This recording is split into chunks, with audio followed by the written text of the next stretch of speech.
असनीर को इतनी अश्लील गालियां पड़ रही हैं कि अब देख के लगता है कि यार बस करो, अब रो देगा। इनकी लाइफ ऐसी चल रही है कि प्लेन में हगा, टट्टी नीचे गिर रही है और ये पैरासूट लेके मुंह के बल उसी पे कूद गए। आखिर सोचो, कोई तुमको बिग बॉस में क्यों बुलाएगा? या तो तुम्हारी बहुत ज्यादा हाइप हो या तुम्हारा जोकर बनाना हो। शार्क टैंक के बाद तो आपकी हाइप का कुछ रहा नहीं, तो समझदारी क्या गधे के गोबर में डाल कर गए थे। इस क्लैश का असर ये पड़ा कि इनका ऑनलाइन करियर ऑलमोस्ट खत्म ही हो जाएगा। दोज हु डोंट नो कि असनीर कौन है और इनके साथ क्या हुआ कि लोग इनको इतनी गालियां दे रहे हैं, इंक्लूडिंग सलमान खान, तो मैं उनको बता दूं कि ये भारत पे के फाउंडर हैं। मतलब थे अबे यार, ये है लीगल केसेस और फ्रॉड केसेस के बादशाह मिस्टर असनीर ग्रोवर। 3 बिलियन की कंपनी बनाई है, हिसाब लगा ले 20,000 करोड़ रुपए बनते हैं दिन का। 20 करोड़ रुपए का धंधा बनाता हूं मैं, वैल्यू, ठीक है।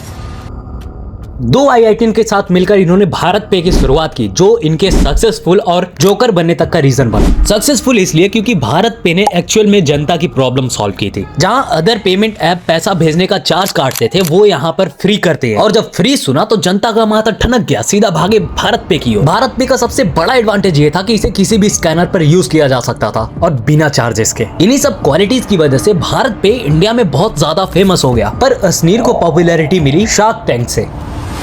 मैं भारत पे का को फाउंडर हूँ और मैं शार्क टैंक में इस साल पूरे शार्क टैंक शो में असनीर ग्रोवर एक ऐसा बंदा था जो कंप्लीट शार्क की पैनल्स में सबसे ज्यादा फेमस हुआ। रीजन बिहाइंड दैट की सीधी बात, नो बकवास। गुंडागर्दी, कल पेटीएम वालों को पीटना है। मारकर ले जा, अपना क्यूआर लगे ना लगे उसके क्यूआर पे मात मारा।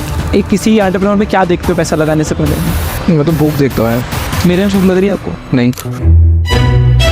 नाउ इसी मुंह पे गांड फाड़ देने वाले एटीट्यूड की वजह से इनकी फैन फॉलोइंग बहुत ही भयानक तरीके से बढ़ी। कुछ लोग शार्क टैंक देखने ही इसलिए जाते थे क्योंकि उसमें असनीर ग्रोवर था। मुझे शार्क्स के नाम भी नहीं पता थे, लेकिन फिर भी मैं असनीर ग्रोवर को जानता था।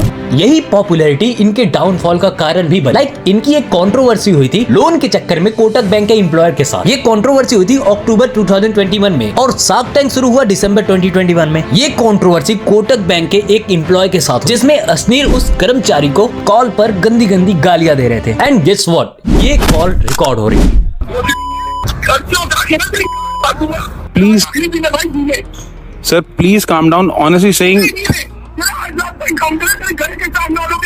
ये रिकॉर्डिंग लीक हुई 2022 को। अब जो असनीर को एज अ सिग्मा देख रहे थे, वो एज अ चूतिया देखने लगे। असनीर के प्रति लोगों का परसेप्शन बिल्कुल ही चेंज हो गया। रजत दलाल बन रहे थे। बहरहाल इनको क्रिटिसिज्म मिला, हेट मिलना शुरू हुआ और ये भाग गए वेकेशन पे। और ये वेकेशन इनके करियर का काल बन गया, क्योंकि इकोनॉमिक ऑफेंस विंग ने मन बना लिया था कि भारत पे को बर्बाद करना है। फिर क्या, EUC ने भारत पे पर इन्वेस्टिगेशन स्टार्ट कर दी और उन्हें पता चला कि यहाँ पे कम्प्लीटली गोलमाल है भैया। बेसिकली असनीर जो को फाउंडर थे और माधुरी जो कंपनी की हेड ऑफ कंट्रोल थी, इन दोनों ने मिलकर फ्रॉड करा। जो कंपनी सेल कंपनी जैसे जो कि पेपर पे होती है, उनके नाम पर फ्रॉड करा। मतलब डॉक्यूमेंटेशन में तो है कि इस कंपनी के पास इतना रुपया गया, बट एक्चुअल में वो कंपनी तो एग्जिस्ट ही नहीं करती थी। अब जब एग्जिस्ट ही नहीं करती तो भैया पैसा गया कहाँ? जब पोल खुली तो पता चला असनीर भैया चोर है, 81 करोड़ घुस गए। अब वो और उनकी पत्नी नया स्टार्टअप ढूंढ रहे हैं। इट मींस जो कंपनी इनके सक्सेस का रीजन था, जो शार्क बनाया इनको, उसी ने इनके डाउनफॉल को शुरू कर दिया। इसका मतलब ये है कि अभी जो इनकी बेइज्जती हो रही है, ये इनके सालों की मेहनत है। इनके डाउनफॉल का अंदाजा लगाओ तुम, सीधा शार्क टैंक से रोडीज। और तुम्हें पता होगा कि इन्होंने एक कॉमेडियन के साथ भी कंट्रोवर्सी कर रखी है। दोस्तों, अपना शो बनाने के बहुत सारे चैलेंजेस होते हैं, मुझे अभी भी पता चला।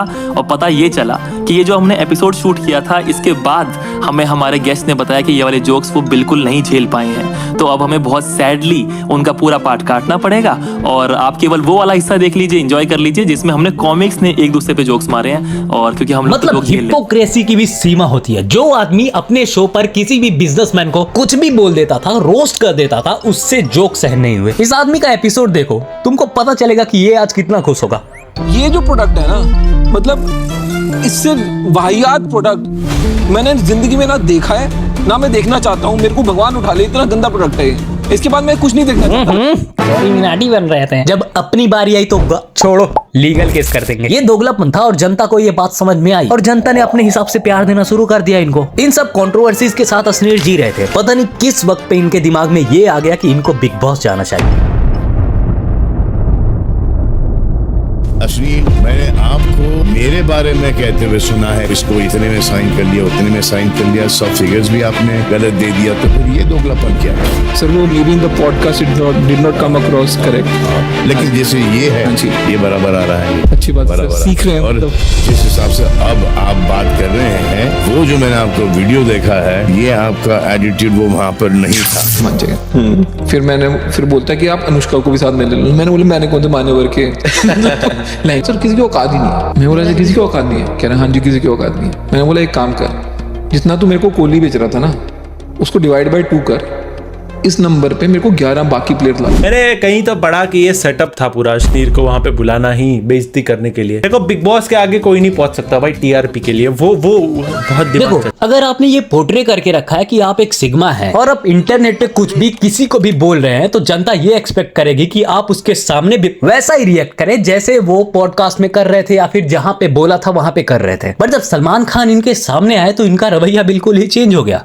आपकी मुलाकात भी नहीं हुई। है। अरे रे ये तो एपिक सीन था यार। क्यों मेरी एक मीटिंग हुई थी। मीटिंग आपके साथ नहीं हुई थी, बहुत सारी लोगों के साथ हुई थी। अभी पता चला कि आप आ रहे हो, मुझे तो आपका नाम भी नहीं पता था। लेकिन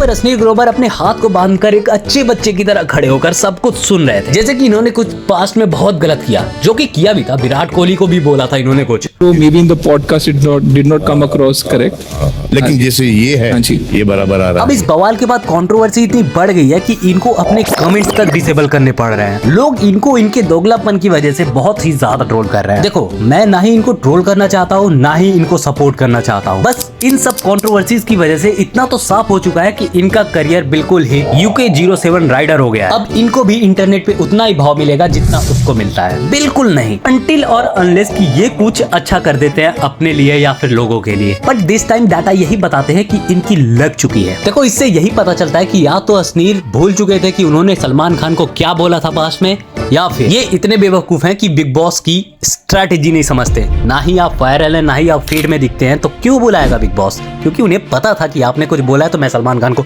वो क्लिप्स दिखाऊंगा और भाई आपकी जरूर मारेंगे। अब बिग बॉस के स्टेज पर जैसे जिसकी इमेज बन जाती है, वो वैसी ही इमेज लेकर जीवन भर घूमता है। मतलब भाई 7 मिनट 8 सेकंड बर्बाद कर दिए इस वीडियो के पीछे तूने। लाइक कर दो अब यार, यहाँ तक आ गए हो। अब ऐसे ही एनालिसिस विद फन देखने के लिए मुझे सब्सक्राइब करके रखना, ठीक है? तुम्हारा कुछ नहीं जा रहा, गरीब का भला हो जाएगा।